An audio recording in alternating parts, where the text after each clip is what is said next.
Hi, this is Aaron Noy with WindConductor.com. Today we're going to discuss 7 ways that you can track individual student data in the band classroom.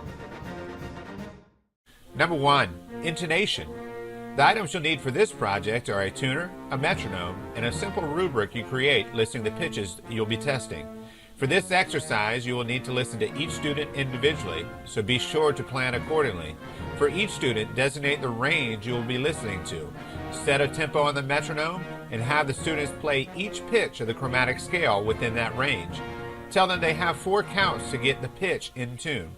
For the best baseline data, give this test without warning and, of course, without a grade. This will be the starting point for each student. Repeat this test periodically throughout the year. After the initial test, you may begin to implement grading for each subsequent test. Return to this test at least twice during the school year. The results will give you the beginning or baseline data, midpoint data, and end-of-year data.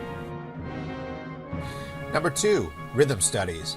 At the beginning of the year, give your band members a packet of rhythm sheets of various difficulties. I've included a link in the description for some great resources to help you put together an awesome rhythm package. Test each student individually on various levels to find out where they are. Implement daily rhythm routines from the rhythm packet you put together. Return to this test at least twice during the school year to get your baseline, midpoint, and end-of-year data. Number 3, scales. For this project, test each student to see how many scales he or she knows. Set a goal for how many scales you want the students to know by the end of the school year.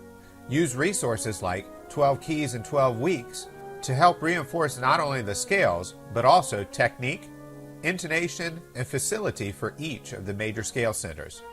Retest the students throughout the school year to document their progress. Number 4, range. A student's range can be a major factor in deciding repertoire for the ensemble.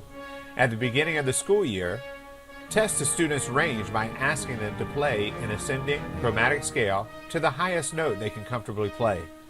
Develop exercises to increase the range of the students playing. Retest the students periodically throughout the year to gather the data you'll need for the end-of-year evaluations. Number 5, sight reading.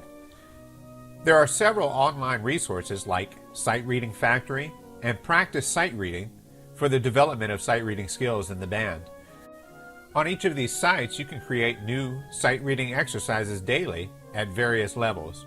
Just as with the other evaluation tools, test a student's sight reading capacity by having them read through several exercises of increasing difficulty at the beginning of the year. Implement sight reading on a regular basis in the rehearsal. Retest the students at least 2 more times throughout the school year to track their progress. I've included links in the description below for the 2 resources I mentioned earlier. Number 6, music terminology. Look through the repertoire you have chosen for the year.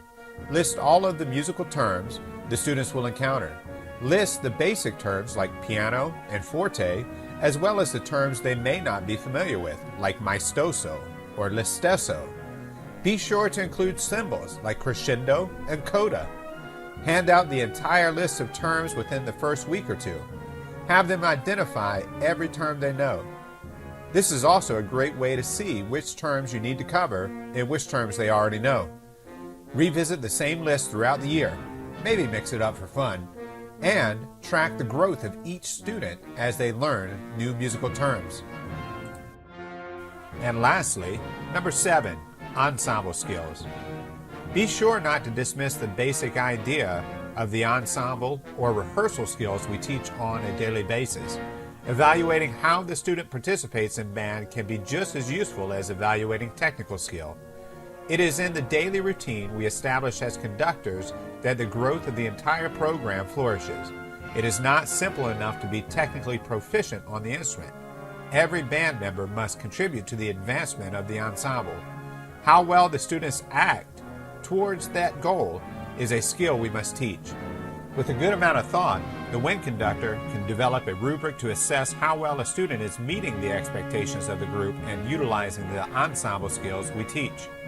For more information on how to evaluate a student's participation through an assessment of their ensemble skills, check out Grading and Assessment in the Performance-Based Music Classroom. This ebook also has a lot of resources and rubrics for evaluating all aspects of the band program, from participation to individual playing tests to assessing the concert performance. From windconductor.com, this is Aaron Noe. I want to thank you for watching today's video, and please subscribe to our channel and be sure to give us a big thumbs up.